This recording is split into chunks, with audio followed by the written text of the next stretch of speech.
Cette nouvelle GT est le deuxième modèle à être entièrement conçu et construit par AMG, le département sportif de Mercedes-Benz.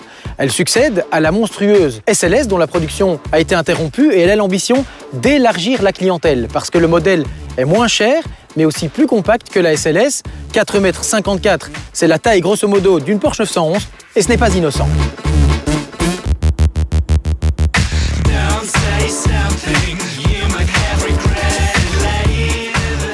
Un long capot qui évoque celui d'une Chrysler Viper, des ailes arrière bombées comme celle d'une 911 ou d'une Jaguar XK, ou encore des feux arrière qui rappellent ceux de la BMW Z8, on peut dire que l'AMG GT mêle les genres, même si la voiture détermine une ligne tout à fait particulière qui fait tourner les têtes.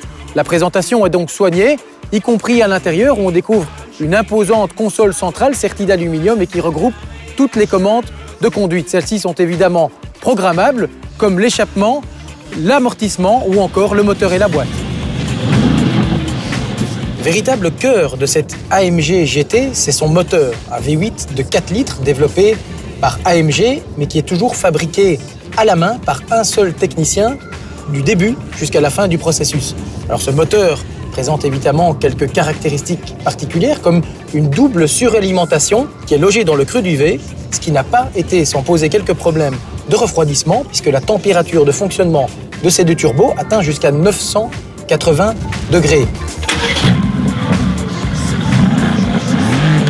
Au final, ce V8 développe 462 chevaux et même jusqu'à 510 chevaux et 650 Nm dans la version de l'AMG GT S que nous avons aujourd'hui à l'essai. De quoi abattre le 0 à 100 km/h en 3,8 secondes, atteindre une vitesse maximale de 310 km/h, le tout pour une consommation somme toute raisonnable, en tout cas officiellement, puisque Mercedes annonce 9,4 litres au 100 km et 219 grammes de CO2.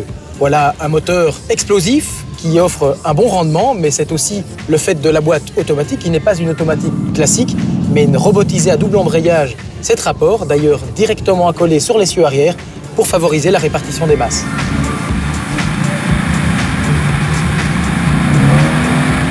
En tout cas, ce moteur est une véritable catapulte qui vous pousse, qui vous propulse littéralement jusqu'au virage suivant, mais avec beaucoup de linéarité grâce aux deux turbocompresseurs. En cela, ça tranche un peu avec l'ancien Civic 2, qui offrait beaucoup plus de caractère, mais qui a évidemment été poussé vers la sortie suite aux normes de dépollution. Dernier détail, la consommation, qui intéressera sans doute peu la clientèle des véhicules AMG, mais qui peut s'envoler bien entendu lorsqu'on se fait un minimum plaisir, et bien au-delà des 20 litres au 100.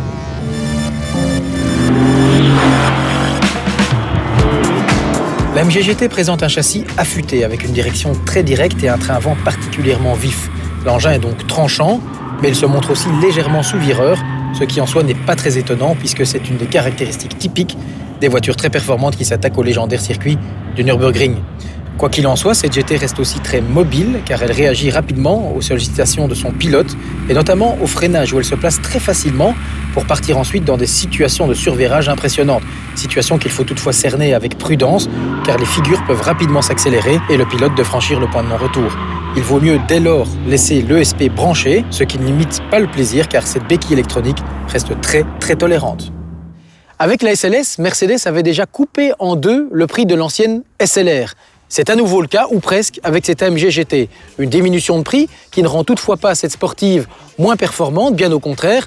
Certes, la voiture reste un peu brutale, mais elle est plus cohérente, plus homogène et elle reste diablement attachante avec son formidable V8 biturbo.